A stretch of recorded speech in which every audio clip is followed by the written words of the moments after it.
STARMINER is a game about designing and building up a fleet capable of extracting and refining materials to help you expand and construct in space, as well as defend that which you've built. My name is Charlie, and previously I created the building tutorial for STARMINER. This video's purpose is to update you on the progress, the changes that have come to the game based on the enormous amounts of feedback during the closed beta. I do this by walking you through the new tutorial experience demo. First, you'll begin a new game and select the perks that align with how you're playing. You can choose up to 3 modifiers in any combo you like. Next, you'll be introduced to the game with dialogue from the CO of the Frontier Zone, who will then turn you over to the Chief of Zone Gamma, the zone we'll be working in throughout the start of this game.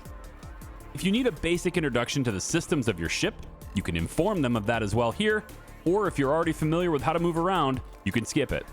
Our first task is to refill the water supplies for the existing stations, but in order to do this, we'll need to clear away some hostile drones that somebody's carelessly left behind and are a threat to our ship. Our mining vessel is not equipped to deal with threats like this, but luckily, another ship was left up here near the station for which we will need to approach and possess in order to take control. Since our current objective is the corvette that's down there, you'll notice a faint line acting as directions to the ship. Future objectives will provide guidance in a similar fashion, helping us to always know where we need to go for the active objective.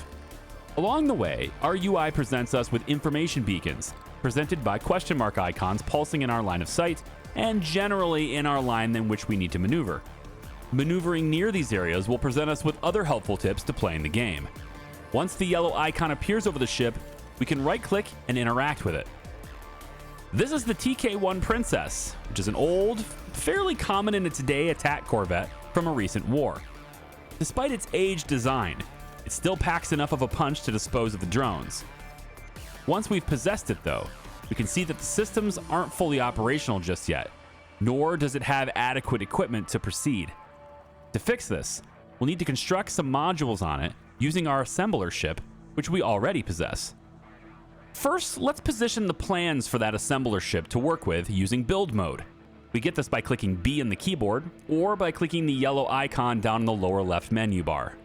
From build mode, we can click any part and see if there are any empty nodes available to construct on, and then select the option that we want to build in that slot. In this case, the Corvette currently doesn't have any sufficient energy generation systems, so solar panels should be built to help with this. I won't go into depth on building in this video for the sake of time. For a more in-depth guide on how building modules work in STARMINER, check out the build guide that was made previously. All of the ships that we control are in this list in the upper right corner of the screen. Click the one you want to fly and the camera snaps you to that ship. Just remember that all other ships and stations continue doing what they were doing when you switch, and that includes drifting in space. Clicking Assembler will now fly that ship over to the Corvette, guided by that now familiar white line showing us the way to our objective. The Assembler is a slow ship right now unless we upgrade it, but it has the necessary resources already on board and features a T2 construction tower, making our lives much easier in building these panels. Once the ship is in range, we can bring the relative velocity of our assembler down and the project immediately begins. We'll also want to add heat management here too, to help cool stuff down, because every part that uses energy also generates heat. Next, the ship needs a crew. We have extra on board our previous ship, so we'll open the trade screen like this, and if we have to change the direction this trade is going, we can use the center button in the trade. Transfer 5 crew to this new ship so that all the modules can be managed and online for the future encounter. The crew will leave one ship, and when the incoming pod arrives at the Corvette, we'll see the offline modules come to life, ready for use.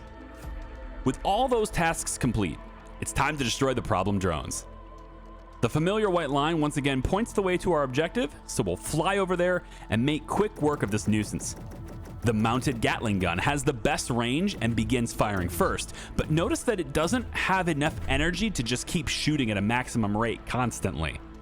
Different modules have different energy states and need to have sufficient individual charge in order to function. So in this case, it consumes 10 charge per slot, and once the gun falls below the yellow line on this individual module's energy gauge, it will not fire again until it is back above it. We can add more energy generation on this ship to reduce or eliminate these hiccups. The ship also has attack lasers, so we'll also have weapons even if the Gatling gun's needing to charge. We just need to be closer to the targets, and of course, provide the lasers line of sight. With the drones out of the way, it's time to get the water. Let's fly our assembler ship towards the rock at a reasonable speed that we can control and monitor, and then deactivate the boosters to make sure that the craft continues to drift instead of stopping. Then we'll switch to our miner. We'll then do the same thing with the miner, and this way both ships will fly over there at the same time. We just have to be careful of each ship's heading and speed, and be sure to switch back to any ship that looks like it might be in danger and make sure we either stop or alter its course. You'll notice this time though that our objective line is pointing at the station, and that I'm not headed that way. In this case, the objective is showing us where to take the water, not where to get it. Sourcing requirements for delivery is always our choice, and in this case, the primary source of water ice in this zone is the area we just cleared, where the corvette is now. So first we'll approach the light blue asteroids here, which look noticeably different from other Class M asteroids that are all over the area. These blue ones contain water ice, and we can extract this provided we know where to look. Our mining ship has a scanning unit on it, so we'll activate that and get a map of where the resources are located. If we mine outside the highlighted area, we'll usually get the standard silicon instead. We then need these ice chunks to be water for the trade with the station. Our assembler ship has the proper equipment. We'll do this by having the haulers bring it in, and then running the solid ice into a refinery. Right-click the refinery and activate the resource that we want to work on. It'll do one chunk at a time. Now we can opt to do this entire process on a single ship by just simply having all of the equipment installed on one, or in the case that we have here, two separate ships, where one can mine while the other collects and refines. The assembly ship comes with a refinery included, as well as hauler drones that go out, get the ice, and bring it back to the ship for processing. When we want other resources besides water, we can mine nearby asteroids in the same way and refine those resources, which will help us in gathering the needed materials for constructing even more modules on our ship, such as additional storage, more mining lasers, or small hangar bays for new hauling ships to help our logistics. We can also get usable resources from breaking down derelict stations and ships that may be floating around as well, such as the one that's nearby this ice asteroid when we're done with it. Loads of stuff we can do alongside just gathering ice. We also previously posted a more complete tutorial on the mining and refining process as well. As more resources come in for your assembler, I recommend you take a few minutes and add on to your ships, because adding additional power modules or lasers or additional refining or just building whole new ships will be a huge help as you expand your operation. I'll be doing the same in this demonstration. With the ice chunks breaking off the asteroid and the hauling drones bringing it into the refinery, we should see that the raw resources are turning into refined resources. And it's this water that we're tasked with bringing back to the Hydra station to complete this objective. Since we have 3 ships here, we could take and have our mining ship break things up, the assembler with its refinery processing it, and then the corvette could technically make this run over to the station for us. I'll just build some water storage modules onto it, and then initiate a trade to move the water over to the corvette, just like we moved crew before. I don't seem to have enough silicon on hand to build those tanks though, but luckily silicon is the most abundant resource in the game, and our refiner can work with that too. This water rock only has water in the blue areas we scanned for earlier. If I want silicon to pop out too, I'll just have to make sure that one of my mining lasers is hitting the rock where the water isn't. It should spit out silicon for me then. Alternatively, we can just run it with our other ships too. It doesn't matter how we do it, just as long as we trade 10 water to the station for the objective in the end. After the 10 tons are delivered, it'll then ask for 1,000 tons of water. And this is where having scaled up and built more onto our ships is going to come in handy. There's lots of ways to do this, but if you're doing it like I am and have added water storage to your corvette, you should have a pretty solid setup to do this smoothly. Simply have the miner break up the rocks, the assembler refine it into liquid water, and then set up the trade with the corvette. It will then move to the station when full, and sit there transferring water at the station while the other ships continue working. When the corvette is empty, we should just be able to fill it again when it gets back, and run the water back over there. There's also a much more streamlined way to do it. We'll be discussing that in a little bit. Now that I got a few ice chunks floating around to be collected, I'm going to switch to breaking down this derelict station here for the building materials that it can provide. I can get usable iron, silicon, and cobalt by breaking down existing modules on other crafts floating in space, and that will let me build even more. Right now, I'm getting started in scaling up my operation by making a version 2.0 of my mining ship. This one will give up the 2 T1 solar panels in exchange for more metal storage and an extra hangar bay that allows me to have yet another hauling ship for logistics. When you're shooting rocks, you want to get that stuff quickly because over time it spreads out far away from where it started. So here I basically duplicated the previous ship's design because I think it works pretty well, and I'll have the assembler ship working on building that ship while it scavenges resources from the station I'm breaking down. And since the station resources are already refined, my refinery will keep working on the water goal in the meantime, which I can then trade back to my corvette once I bring it back empty. Now that the station is broken down all the way, I can then scrap these T1 solar panels on this ship too and convert it to the 2.0 version, so to speak. Having multiple mining ships will come in handy later, big time. So now that I have 2 identical miners fully capable of mining and storing the chunks they extract, I'm gonna send the new build out to the middle of some M-type asteroids rich with iron and begin collecting those resources while the original miner continues the water ice extraction for a bit. After a brief cut in time here, we're ready to complete this objective with a delivery from my corvette, and the chief praises my efforts to keep everyone survivable for months. The next task is to build a whole new station, a Jericho-class civilian habitat that will permit more people to survive in the area safely now that we've taken care of our greatest short-term risks. Now, we do not have to extract and refine 100% of the materials that we need for the task. We can actually purchase materials from the Hydra station now if we want to, using the credits that we've earned so far. Cobalt specifically would be a good one to buy here, as it's far less abundant in rocks than iron and silicon is. Or we can be hardcore and just do it all on our own. It's your choice. There are limited resources on this station, so when you buy them all up, they won't replenish for this demo. This process will take you a while. You'll need hundreds of refined materials of each type and are encouraged to ramp up your processing ability as well as your logistics. For example, you may opt to build an extra mining ship like I did, or maybe even an extra refining ship as well, which I will do later. And just adding refining capability to your existing assembler would be a good idea as well. Then with all of that done and working in their own areas, we can now establish that better way I was talking about earlier, by using automated trade routes between our ships. For example, I will go to the automation menu here near the build mode button and then tell my new mining ship to send the silicon it mines to the assembler, as long as the assembler has less than a certain supply of silicon already. I'll do the same for iron chunks, and then I'll repeat both of these routes and conditions for the other miner as well. Now, whenever my miners harvest enough resources to trip this trade condition, and the assembler isn't already full of stuff to process anyways, the resources will leave my mining ship automatically and make their way to the assembler for processing. My mining ships are now sending loads of iron and silicon for constructions, but we're going to need more than just this. Cobalt is becoming increasingly used as we go from here. Just like iron and silicon and everything else, the primary way we're going to get cobalt is by mining the rocks that contain it.